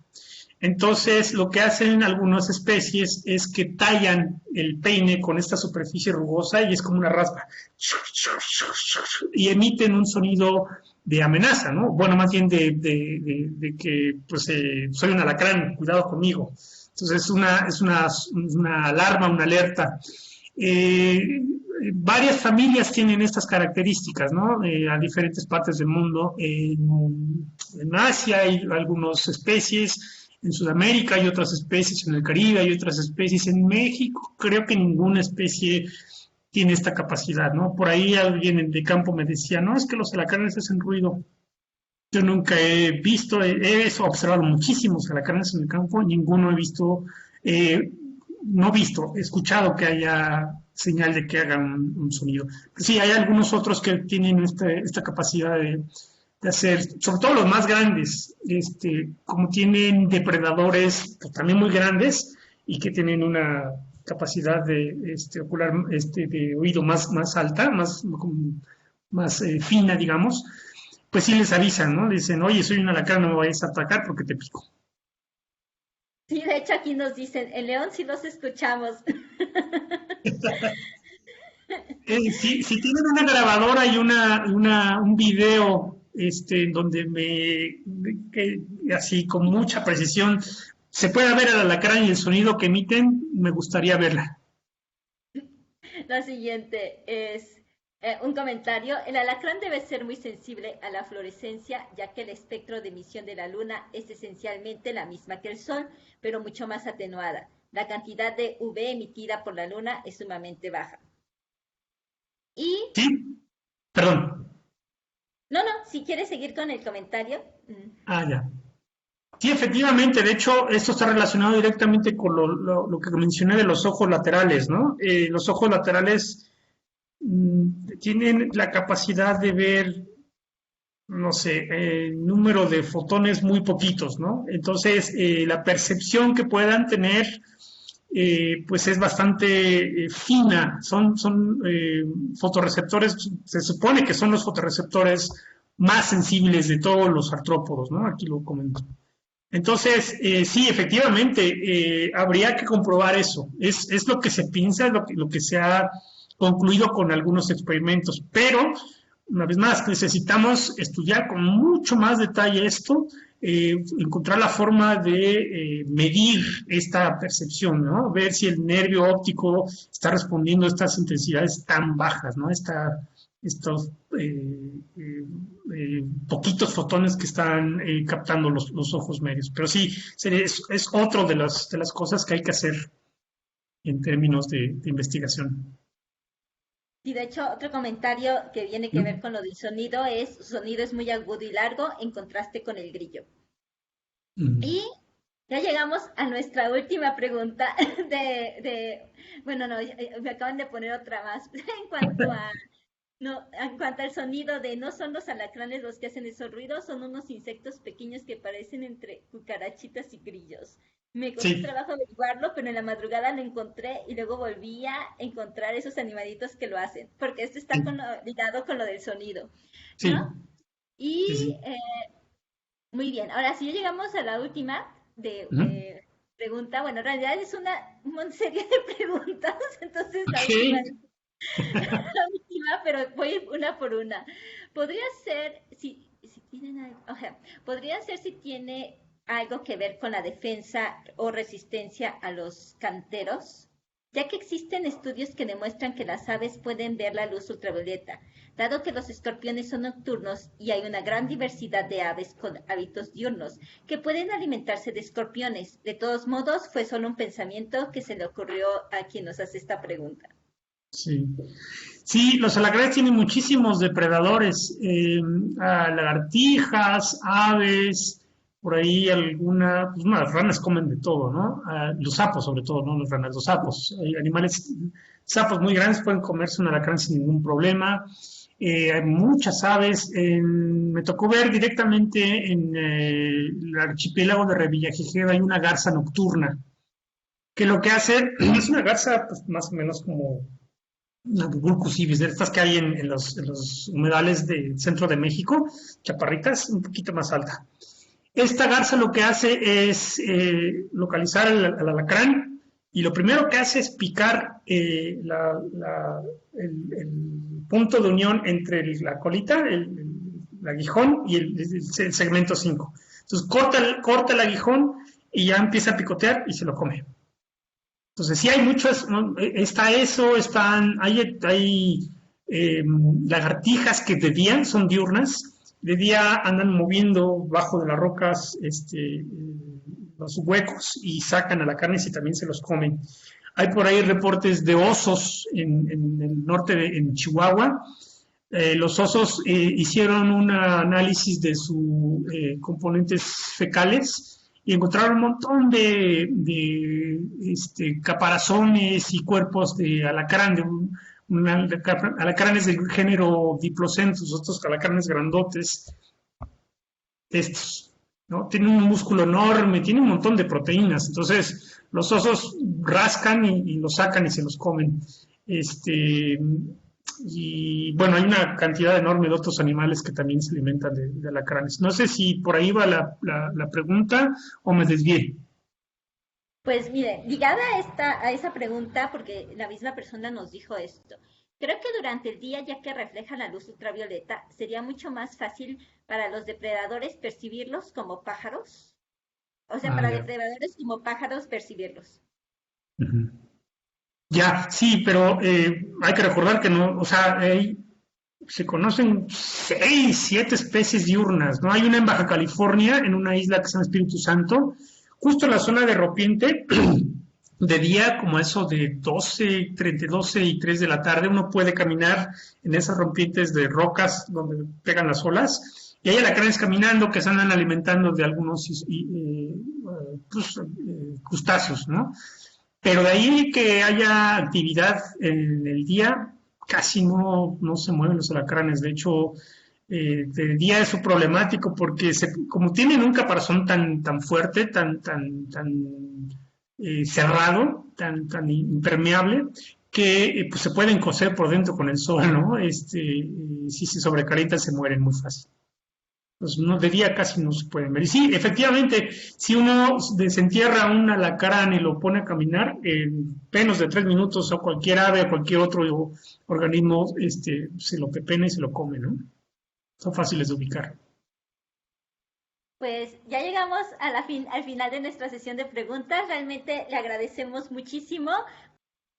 Pues fue casi una hora de sesión de preguntas, pues fue muy interesante, de hecho creo que todos aprendimos demasiado y fue un intercambio de ideas muy fluido, pues yo disfruté mucho el seminario y espero que todos también.